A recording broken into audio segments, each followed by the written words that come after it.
The Columbia Broadcasting System and its affiliated stations present Orson Welles and the Mercury Theater on the Air in The War of the Worlds by H.G. Wells.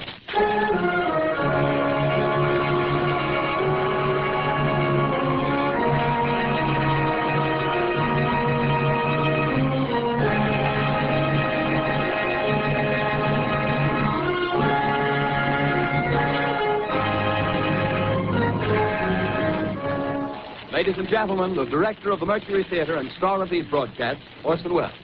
We know now that in the early years of the 20th century, this world was being watched closely by intelligences greater than man's, and yet as mortal as his own. We know now that as human beings busied themselves about their various concerns, they were scrutinized and studied, perhaps almost as narrowly as a man with a microscope might scrutinize the transient creatures that swarm and multiply in a drop of water.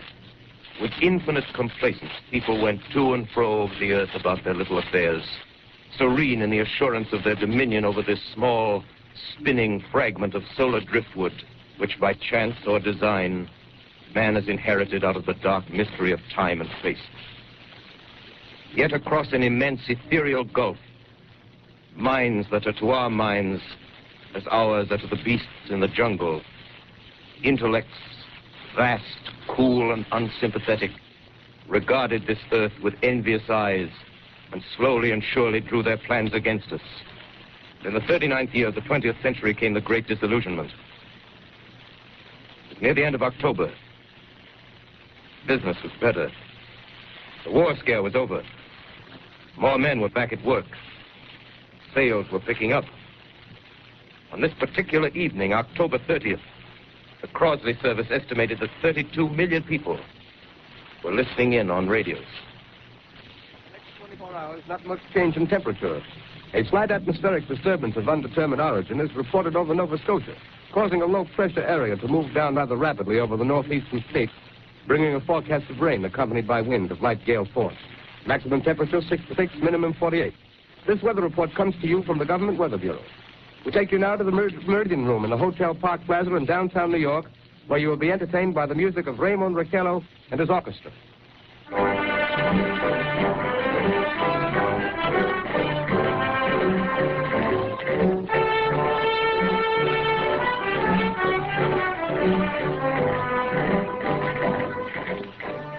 Good evening, ladies and gentlemen. From the Meridian Room in the Park Plaza Hotel in New York City, we bring you the music of Raymond Raquello and his orchestra. With a touch of the Spanish, Raymond Raquello leads off with La Compancita.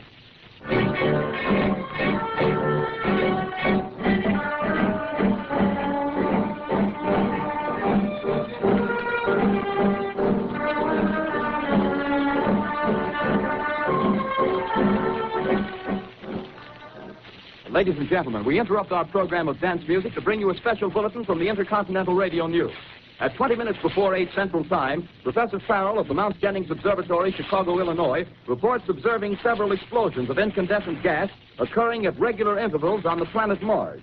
The spectroscope indicates the gas to be hydrogen and moving toward the Earth with enormous velocity.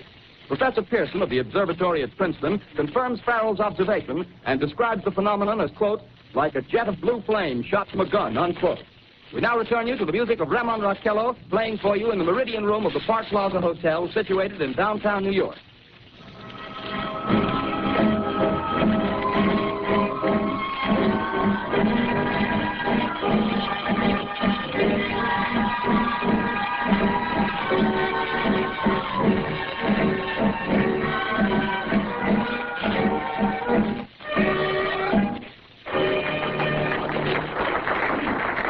And now a tune that never loses favor, the ever-popular Stardust, Raymond Raquello and his orchestra.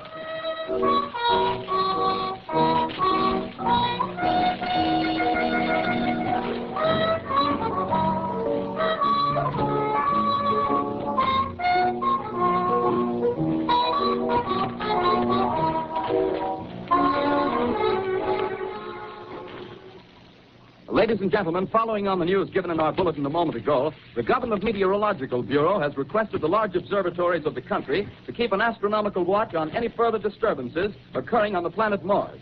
Due to the unusual nature of this occurrence, we have arranged an interview with a noted astronomer, Professor Pearson, who will give us his views on this event. In a few moments, we will take you to the Princeton Observatory at Princeton, New Jersey. We return you until then to the music of Ramon Raquello and his orchestra.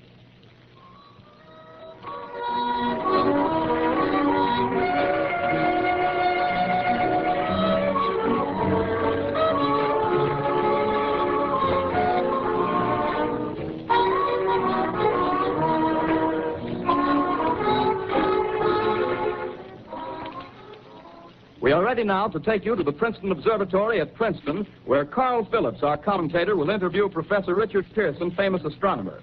We take you now to Princeton, New Jersey. Carl Phillips speaking to you from the observatory at Princeton.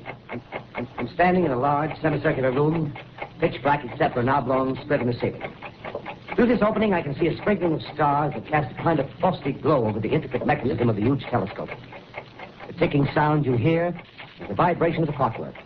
Professor Pearson stands directly above me on a small platform, peering through the giant lens.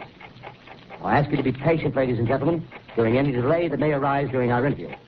Besides the ceaseless watch of the heavens, Professor Pearson may be interrupted by telephone or other communications. During this period, he is in constant touch with the astronomical centers of the world. Professor, may I begin our questions? At any time, Mr. Phillips. Professor, would you please tell our radio audience exactly what you see as you observe the planet Mars through your telescope? Nothing unusual at the moment, Mr. Phillips. A red disk swimming in a blue sea. Transverse stripes across the disk.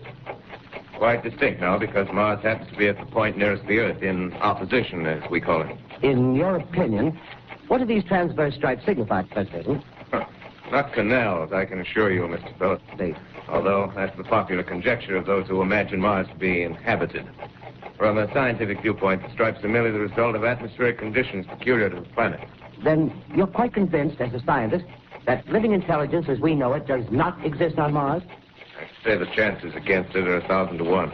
And yet, how do you account for these gas eruptions occurring on the surface of the planet at regular intervals? Phillips, I cannot account for it. By the way, Professor, for the benefit of our listeners, how far is Mars from the Earth? Approximately 40 million miles. Well, that seems a safe enough distance. Just a moment, ladies and gentlemen. Someone has just handed Professor Pearson a message. While he reads it, let me remind you that we are speaking to you from the observatory in Princeton, New Jersey, where we are interviewing the world-famous astronomer, Professor Pearson. One moment, please. Professor Pearson has passed me a message which he has just received. Professor, may I read the message to the listening audience? Certainly, Mr. Phillips.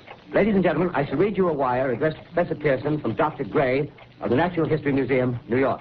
Quote, 9:15 p.m. Eastern Standard Time.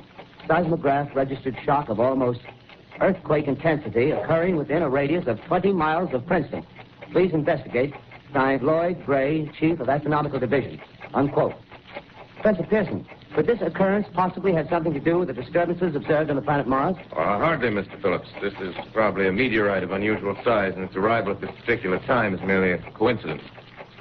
However, we shall conduct a search as soon as daylight permits. Thank you, Professor. Ladies and gentlemen, for the past 10 minutes, we've been speaking to you from the observatory at Princeton, bringing you a special interview with Professor Pearson, noted astronomer. This is Carl Phillips speaking. We are returning you now to our New York studio.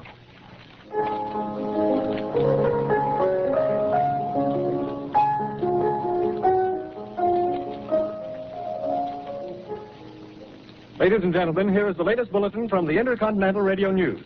Toronto, Canada. Professor Morse of Macmillan University reports observing a total of 3 explosions on the planet Mars between the hours of 7:45 p.m. and 9:20 p.m. Eastern Standard Time. This confirms earlier reports received from American observatories. Now, nearer home, comes a special bulletin from Trenton, New Jersey. It is reported that at 8:50 p.m., a huge flaming object, believed to be a meteorite, fell on a farm in the neighborhood of Grover's Mill, New Jersey, 22 miles from Trenton. The flash in the sky was visible within a radius of several hundred miles, and the noise of the impact was heard as far north as Elizabeth. We have dispatched a special mobile unit to the scene, and we'll have our commentator, Carl Phillips, give you a word picture of the scene as soon as he can reach there from Princeton. In the meantime, we take you to the Hotel Martian in Brooklyn, where Bobby Millett and his orchestra are offering a program of dance music.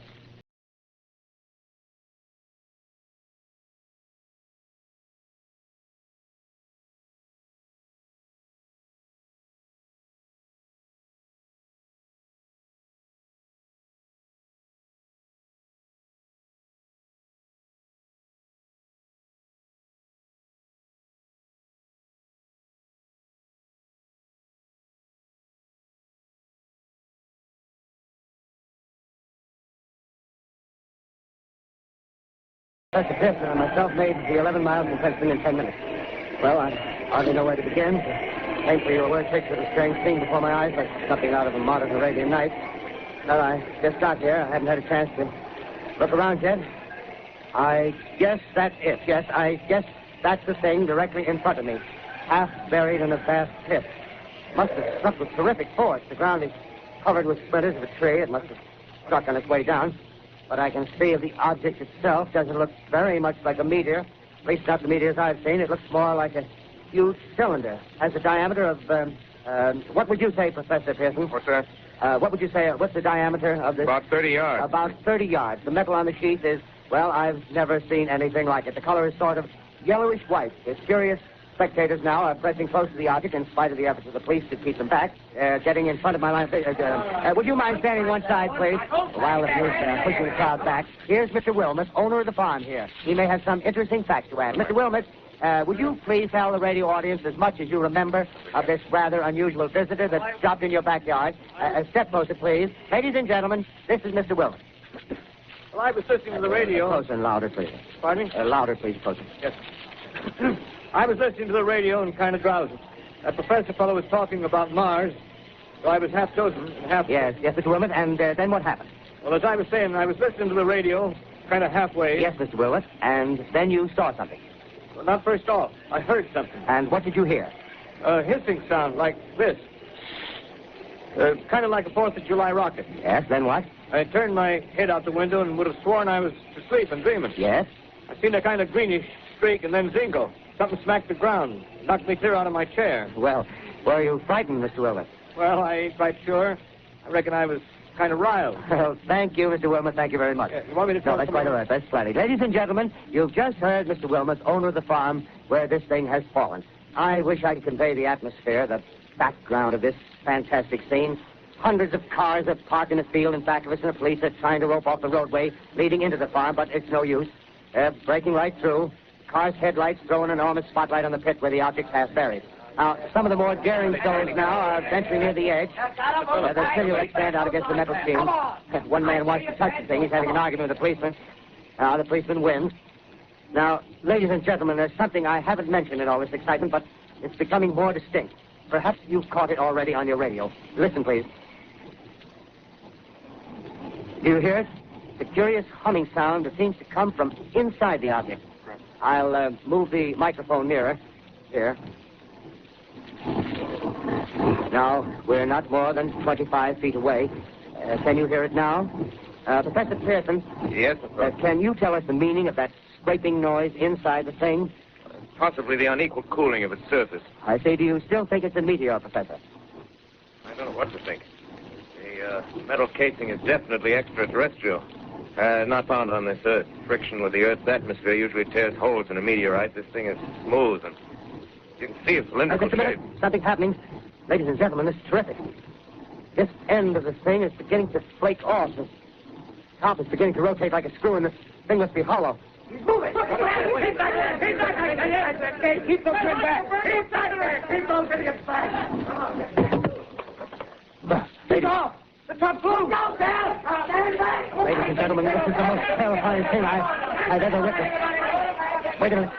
Something I can see coming out of that black hole through luminous discs. The eyes, it might be a face, might be almost. Good heavens, something wriggling out of the shadow like a gray snake. Now it's another one, and another one, and another one. They look like tentacles to me. I can see the thing's body now. It's large as a bear. It glistens like wet leather. But that face, ladies and gentlemen, it's indescribable. I can hardly force myself to keep looking at it. It's so awful. The eyes are black, and they gleam like a serpent. The mouth is kind of V-shaped with saliva dripping from its rimless lips. It seems to quiver and pulsate. And the monster, or whatever it is, can hardly move. It seems weighed down by possibly gravity or something. The thing's rising up now, and the crowd falls back. They see plenty. The most extraordinary experience, ladies and gentlemen. I can't find words. Well, I'll pull this microphone with me as I talk. I'll have to stop the description until I can take a new position. Hold on, will you please? I'll be right back in a minute.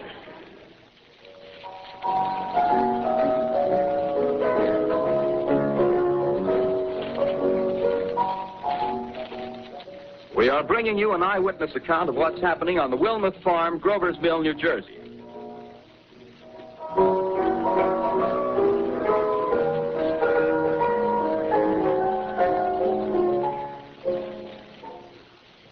We now return you to Carl Phillips at Grover's Mill.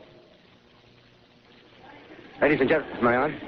Ladies and gentlemen, here I am, back of a stone wall that adjoins Mr. Wilmer's garden. From here, I get a sweep of the whole scene. I'll give you every detail as long as I can talk and as long as I can see. More state police have arrived. They're drawing up a cordon in front of the pit. About 30 of them. No need to push the crowd back now. They're willing to keep their distance. The captain conferring with someone. Can't quite see who. Ah, yes, I believe it's Professor Pearson. Yes, it is. Now they've parted, and the professor moves around one side, studying the object while the captain and two policemen advance with something in their hands. I can see it now. It's a white handkerchief tied to a pole. Flag of truce. If those creatures know what that means, what anything means. Wait a minute, something's happening. Humped shape is rising out of the pit. I can make out a small beam of light against a mirror. What's that? There's a jet of flame springing from the mirror, and it leaps right at the advancing men. It strikes them head on. Lord, they're turning into flames. The whole field caught up by the woods, the barns, the gas tanks of the automobiles spreading everywhere. Coming this way now, about 20 yards to my right. Ladies and gentlemen, due to circumstances beyond our control, we are unable to continue the broadcast from Grover's Mill. Evidently, there's some difficulty with our field transmission. However, we will return to that point at the earliest opportunity. In the meantime, we have a late bulletin from San Diego, California. Professor Indelkoffer, speaking at a dinner of the California Astronomical Society, expressed the opinion that the explosions on Mars are undoubtedly nothing more than severe volcanic disturbances on the surface of the planet. We continue now with our piano interlude.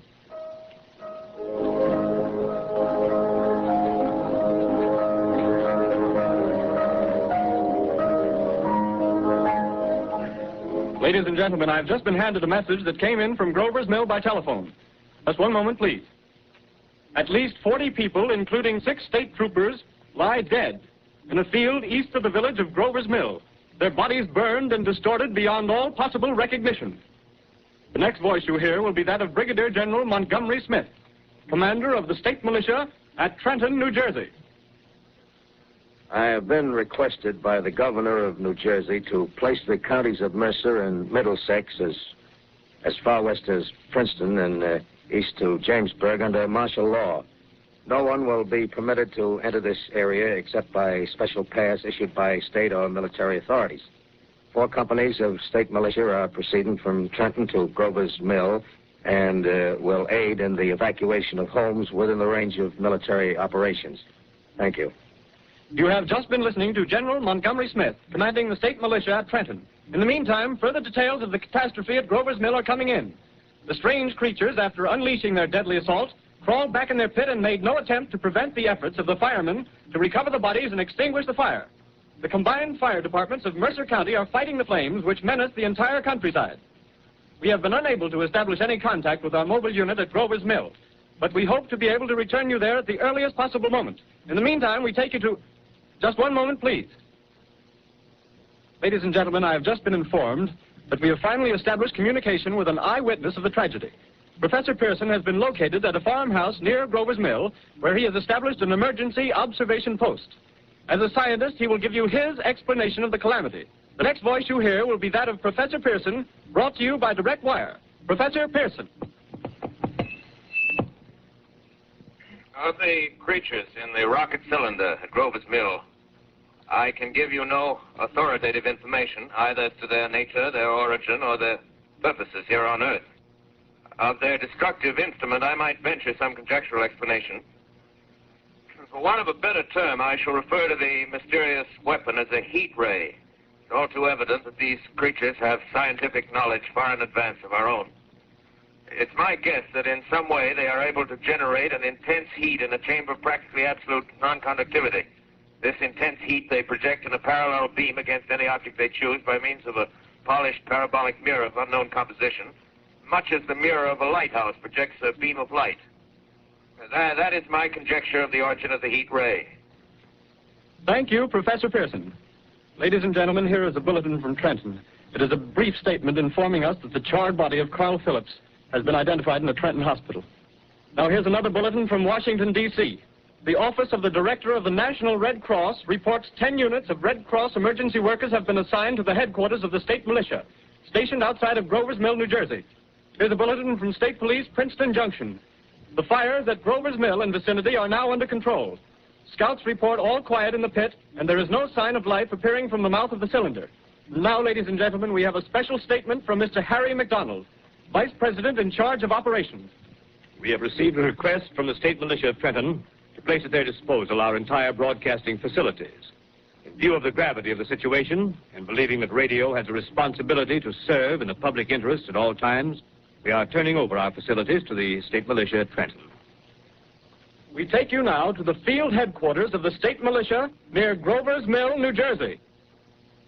This is Captain Lansing of the Signal Corps, attached to the State Militia, now engaged in military operations in the vicinity of Grover's Mill. Situation arising from the reported presence of certain individuals of unidentified nature is now under complete control. The cylindrical object, which lies in a pit directly below our position, surrounded on all sides by 8 battalions of infantry, without heavy field pieces, but adequately armed with rifles and machine guns. All cause for alarm, if such cause ever existed, is now entirely unjustified. Things, whatever they are, do not even venture to poke their heads above the pit. I can see their hiding place plainly in the glare of the searchlights here. With all their reported resources, these creatures can scarcely stand up against heavy machine gun fire. Anyway, it's an interesting outing for the troops. I can make out their khaki uniforms crossing back and forth in front of the lights. Looks almost like a real war. There appears to be some slight smoke in the woods bordering the Millstone River. Probably fire started by campers. Well, we ought to see some action soon. One of the companies is deploying on the left flank. A quick thrust and it'll all be over. Oh, wait a minute. I see something on top of the cylinder. No, it's nothing but a shadow. Now the troops are on the edge of the Wilmot Farm. 7,000 armed men closing in on an old metal tube. A tub, rather. Well, wait, that wasn't a shadow. It's something moving. Solid metal, kind of a shield-like affair rising up out of the cylinder. It's going higher and higher. What? It's standing on legs, actually rearing up on a sort of metal framework. Now it's reaching above the trees and the searchlights are on it. Hold on.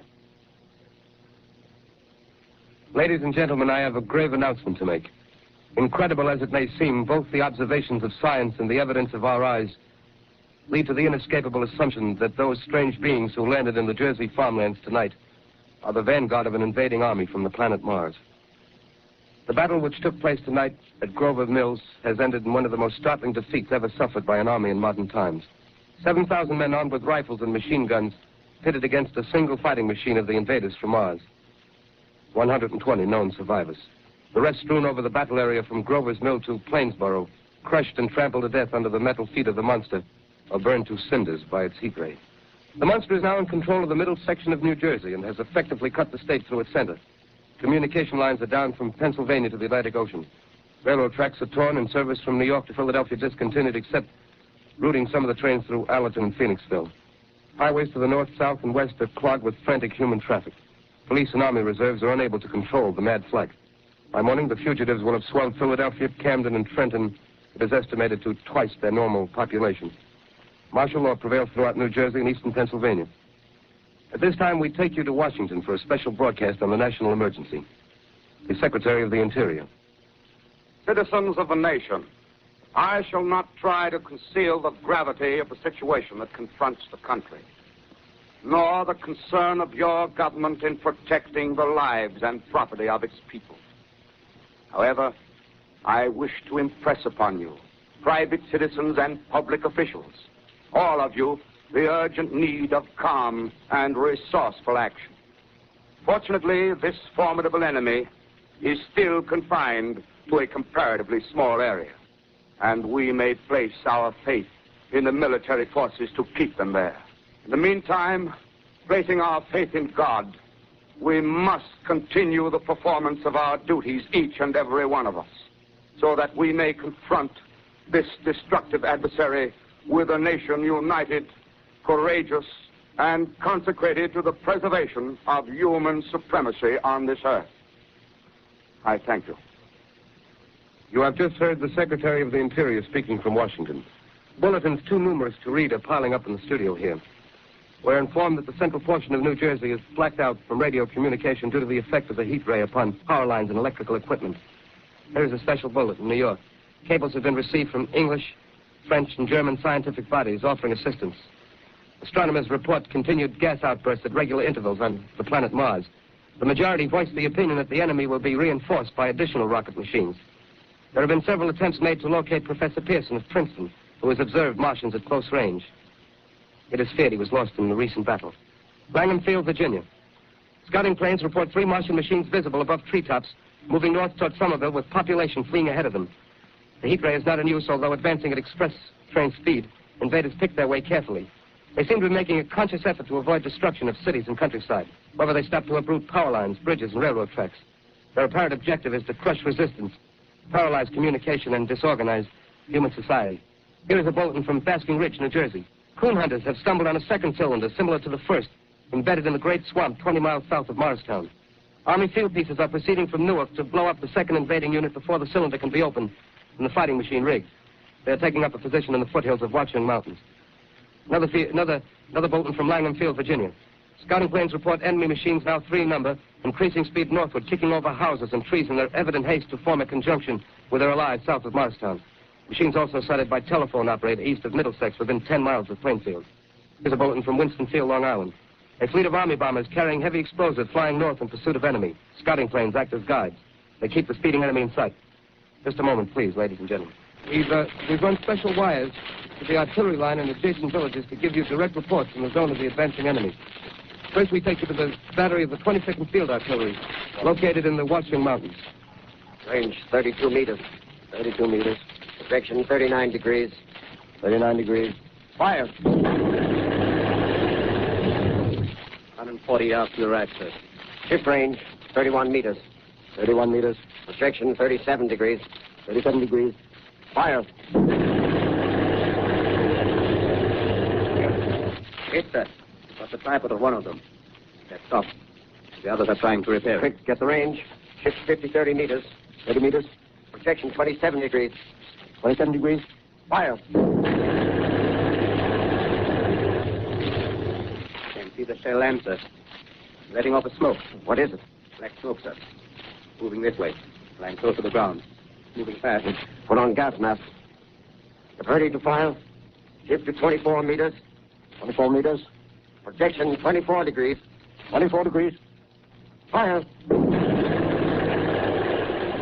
Still can't see, sir. Smoke's coming nearer. Get the range. 50 meters. 23 meters. 43 meters. Projection 22 degrees. 22 degrees.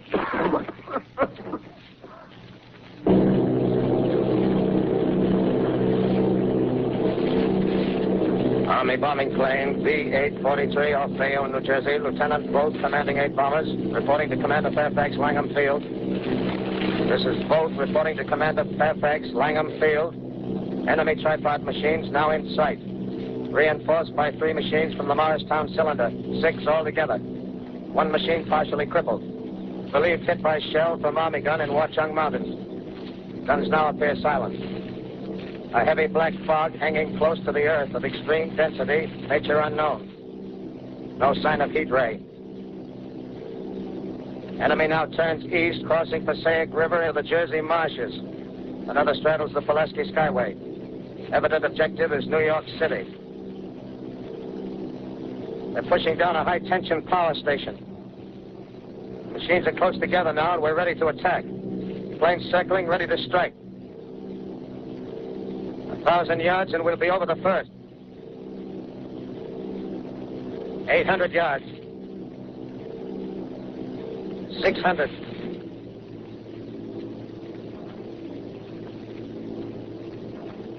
400. 200. There they go. Giant arm raised. Green flash. Spraying us with flame. 2,000 feet. Engines are giving out. No chance to release bombs. Only one thing left. Drop on them, plane and all. We're diving on the first one. Now the engine's gone. 8. This is Bayonne, New Jersey, calling Langham Field. This is Bayonne, New Jersey, calling Langham Field. Come in, please. This is Langham Field. Go ahead. 8 Army bombers in engagement with enemy tripod machines over Jersey Flats. Engines incapacitated by heat ray. All crashed. One enemy machine destroyed. Enemy now discharging heavy black smoke in direction of... This is Newark, New Jersey. This is Newark, New Jersey. Warning. Poisonous black smoke pouring in from Jersey marshes. Streets at South Street. Gas masks useless. Urge population to move into open spaces. Automobiles use routes 7, 23, 24. Avoid congested areas. Smoke now spreading over Raymond Boulevard. 2X2L calling CQ, 2X2L calling CQ, 2X2L calling 8X3R. Come in, please. This is 8X3R coming back at 2X2L. How's reception? How's reception? Stay, please. Where are you, 8X3R? What's the matter? Where are you?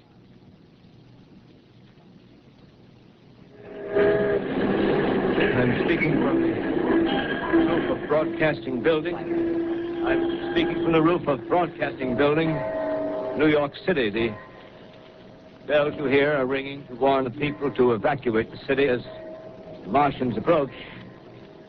Estimated in the last 2 hours, 3 million people have moved out along the roads to the north. Hutchison River Parkway still kept open for motor traffic. Avoid bridges to Long Island, hopelessly jammed. All communication with Jersey Shore closed 10 minutes ago. No more defenses. Our army is wiped out. Artillery, Air Force, everything wiped out. This may be the last broadcast. We'll stay here to the end. People are holding service here below us in the cathedral.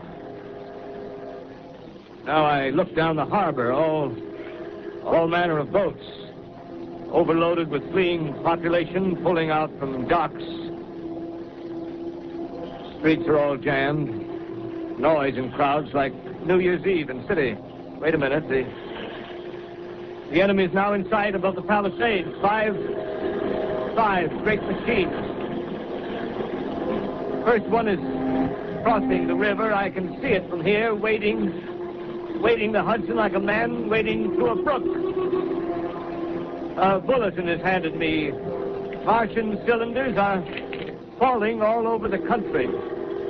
One outside of Buffalo, one in Chicago, St. Louis. Seem to be time and space. Now the first machine reaches the shore. He stands watching, looking over the city. Steel cowlish head is even with the skyscrapers. He waits for the others. They rise like a line of new towers on the city's west side. Now they're lifting their metal hands. This is the end now. Smoke comes out, black smoke drifting over the city. People in the streets see it now. They're running toward the East River, thousands of them, dropping in like rats. Now the smoke's spreading faster. It's reached Times Square. People are trying to run away from it, but it's no use. They're falling like flies. Now the smoke's crossing 6th Avenue. 5th Avenue. 100 yards away. It's 50 feet.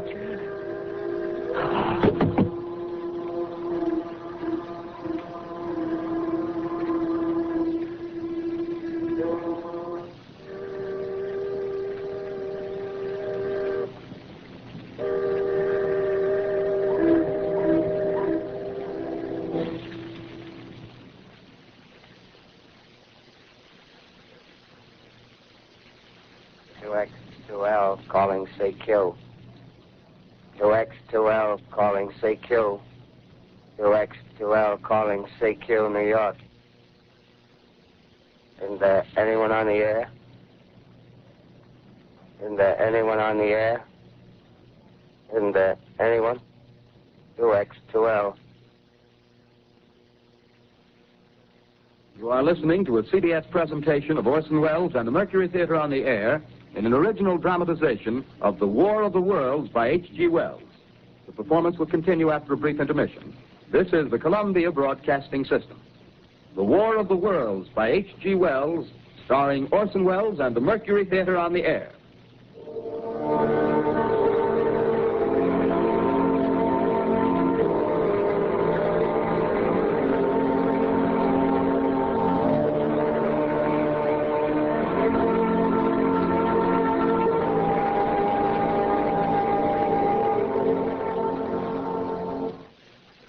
As I set down these notes on paper, I'm obsessed by the thought that I may be the last living man on Earth. I've been hiding in this empty house near Grover's Mill, a small island of daylight cut off by the black smoke from the rest of the world. All that happened before the arrival of these monstrous creatures in the world now seems part of another life. A life that has no continuity with the present.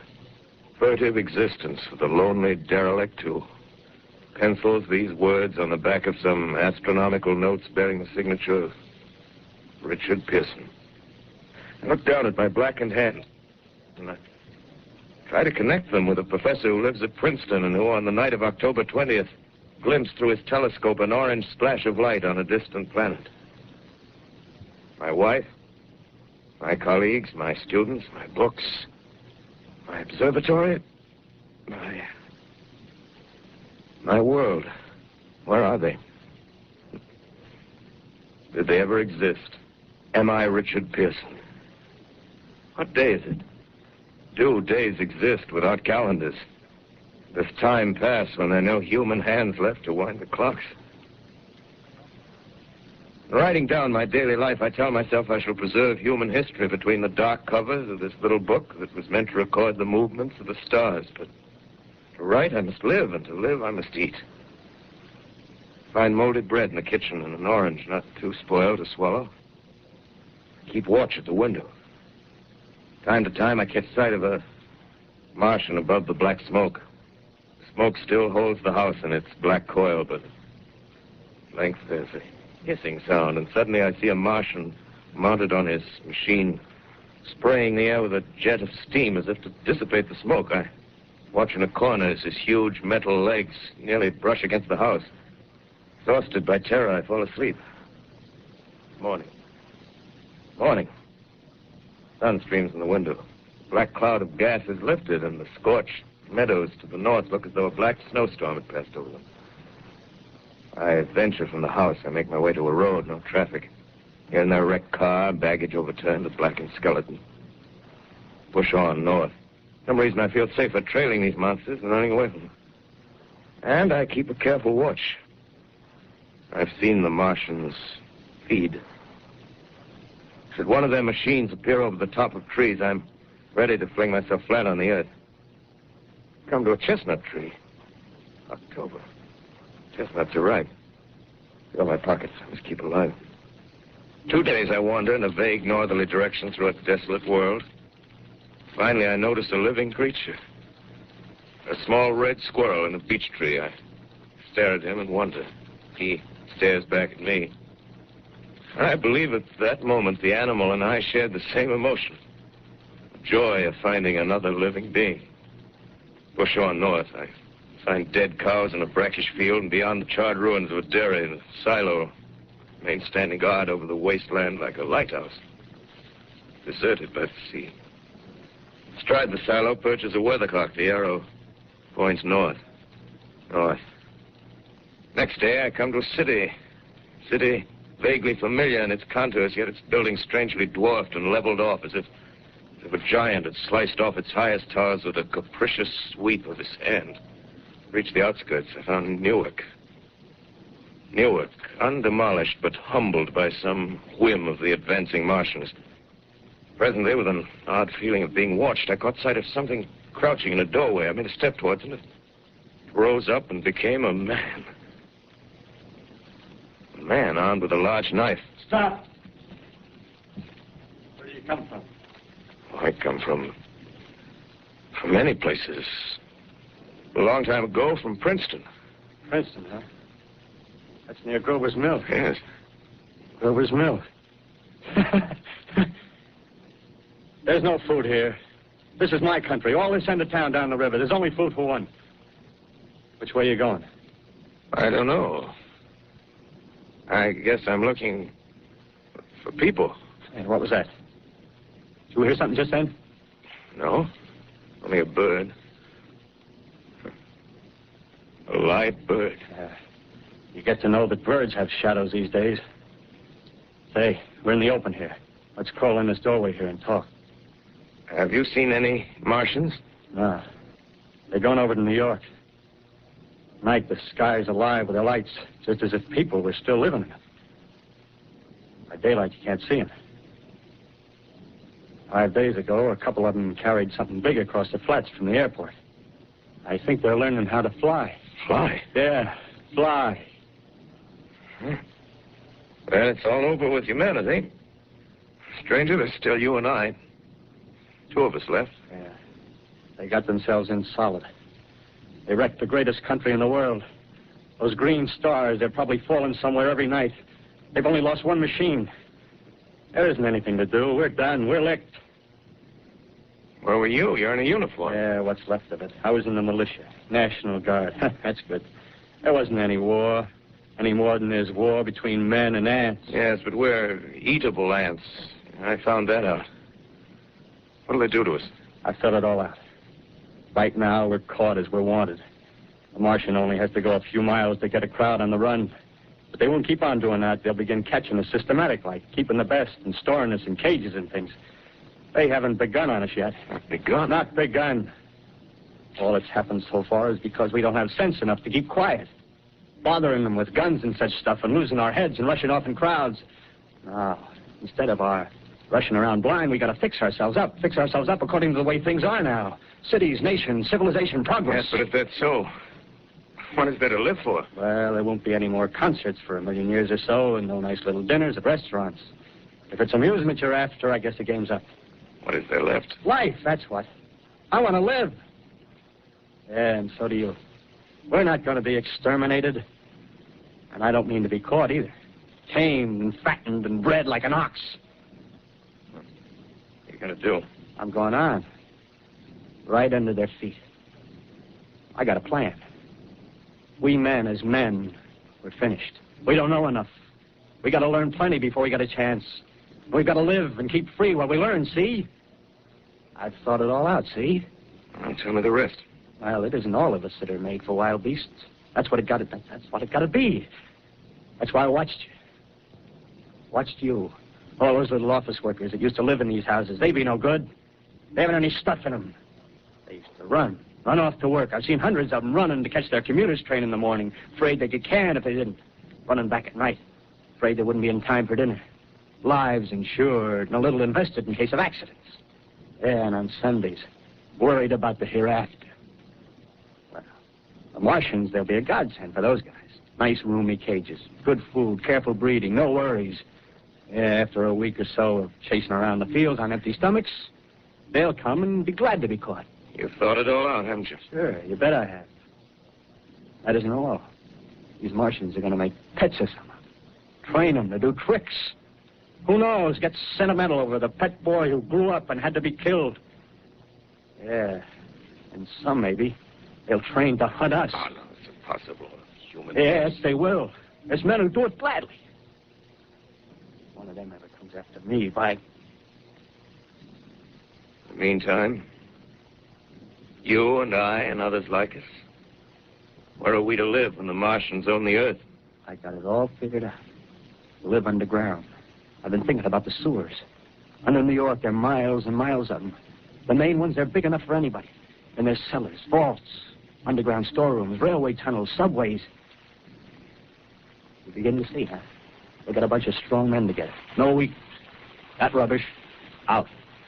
As you meant me to go. All right. Give you a chance, didn't I? Won't quarrel about that. Go on. Well, we got to make safe places for us to stay in, see? Get all the books we can. Science books. That's where men like you come in, see? We raid the museums. We'll even spy on the Martians. May not be so much we have to learn before... Just imagine this. 4 or 5 of their own fighting machines suddenly start off. Heat rays right and left. Not a Martian in them. Not a Martian in them, see? But men. Men who've learned the way how. Naively in our time. Gee, imagine having one of them lovely things with its heat ray wide and free. We'd turn it on Martians. We'd turn it on men. We'd bring everybody down on their knees. That's your plan. Yeah. You, me, a few more of us. We'd own the world. I see. Hey, what's the matter? Where are you going? Not to your world. Bye, stranger. Well, after parting with the artilleryman, I came at last to the Holland Tunnel, entered that silent tube. Anxious to know the fate of the great city on the other side of the Hudson. Cautiously, I came out of the tunnel and made my way up Canal Street. Reached 14th Street, and there again were black powder and several bodies and an evil, ominous smell from the gratings of the cellars of some of the houses. I wandered up through the 30s and 40s. Stood alone on Times Square. Caught sight of a lean dog running down 7th Avenue with a piece of dark brown meat in his jaws and a pack of starving mongrels at his heels. Made a wide circle around me as though he feared I might prove a fresh competitor. Walked up Broadway in the direction of that strange powder, past silent shop windows, displaying their mute wares to empty sidewalks. Past the Capitol Theater, silent, dark. Past a shooting gallery where a row of empty guns faced an arrested line of wooden ducks. Near Columbus Circle, I noticed models of 1939 motor cars in the showrooms facing empty streets. Over the top of the General Motors building, I watched a flock of black birds circling in the sky. Hurried on. Suddenly, I caught sight of the hood of a Martian machine, standing somewhere in Central Park, gleaming in the late afternoon sun. An insane idea. I rushed recklessly across Columbus Circle and into the park. I climbed a small hill above the pond at 60th Street, and from there I could see standing in a silent row along the mall 19 of those great metal titans, their cowls empty, their steel arms hanging listlessly by their sides. I looked in vain for the monsters that inhabit those machines. Suddenly, my eyes were attracted to the immense flock of black birds that hovered directly below me. They circled to the ground. And there before my eyes, stark and silent, lay the Martians with the hungry birds pecking and tearing brown shreds of flesh from their dead bodies. Later, when their bodies were examined in laboratories, it was found that they were killed by the putrefactive and diseased bacteria against which their systems were unprepared. Slain, after all, man's defenses had failed by the humblest thing that God, His wisdom, has put upon this earth. Before the cylinder fell, there was a general persuasion that through all the deep of space, no life existed beyond the petty surface of our minute sphere. Now we see further. Dim and wonderful is the vision I've conjured up in my mind of life spreading slowly from this little seedbed of the solar system throughout the inanimate vastnesses of sidereal space. But a remote dream, maybe. Maybe that the destruction of the Martians is only a reprieve to them and not to us. The future ordained, perhaps. Strange it now seems to sit in my peaceful study at Princeton, writing down this last chapter of the record, begun at a deserted farm in Grover's Mill. Strange to watch children playing in the streets. Strange to see young people strolling on the green where the new spring grass heals the last black scars of a bruised earth. Strange to watch the sightseers enter the museum where the disassembled parts of a Martian machine are kept on public view. Strange when I recall the time when I first saw it. Bright and clean-cut, hard and silent under the dawn of that last great day.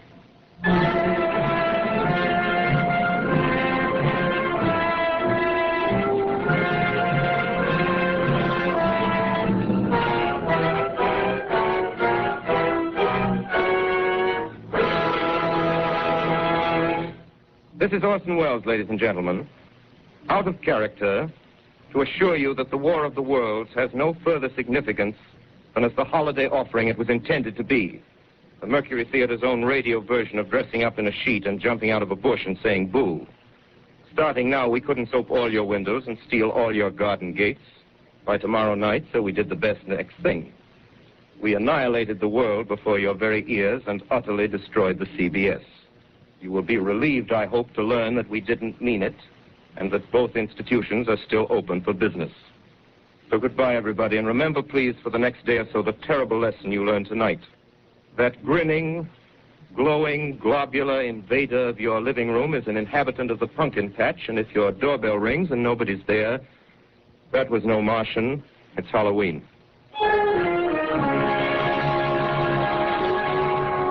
Tonight, the Columbia Broadcasting System and its affiliated stations coast to coast has brought you The War of the World by H.G. Wells, the 17th in its weekly series of dramatic broadcasts featuring Orson Welles and the Mercury Theater on the air.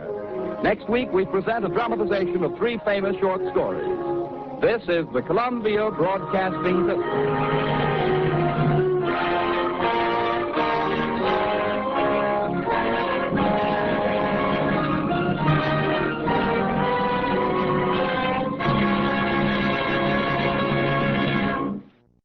Attention all business owners and aspiring database wizards. If you want to take your data management to the next level, G3PL.com is your ultimate destination for expert Microsoft Access support and training. That's right. G3PL.com believes that every successful database journey starts with a dedicated individual guiding you to success. That's why we're proud to introduce G3PL.com, a Microsoft Access expert. Whether you're just starting or looking to enhance your access skills, G3PL.com's personalized training will set you on the path to mastery. G3PL will be with you every step of the way, providing hands-on guidance and real-world examples. But don't just take our word for it. Hear what a satisfied client has to say. Thanks to G3PL.com, I've become a Microsoft Access Pro. The personalized training was exactly what I needed. I learned to create and optimize databases, run powerful queries, and automate tasks with VBA. Now, I'm confidently handling complex projects with ease. It doesn't stop there. G3PL.com is your go-to for top-notch support and solutions. Exactly. If you're struggling with your existing database, G3PL will troubleshoot, optimize, and fine-tune it to perfection. G3PL.com designed a custom database that transformed our business operations. We needed a streamlined system to manage our services and customer data. Their expertise delivered a tailor-made solution that exceeded our expectations. I can't thank them enough. G3PL.com understands that every project is unique, and we're here to offer individualized attention to your specific needs. So, why wait? Take the leap into the world of Microsoft Access Excellence with G3PL.com. Contact G3PL today and embark on your database journey with an Access expert. Send an email to db@g3pl.net or call 615-420-2040 and ask for Mark to learn more and get started.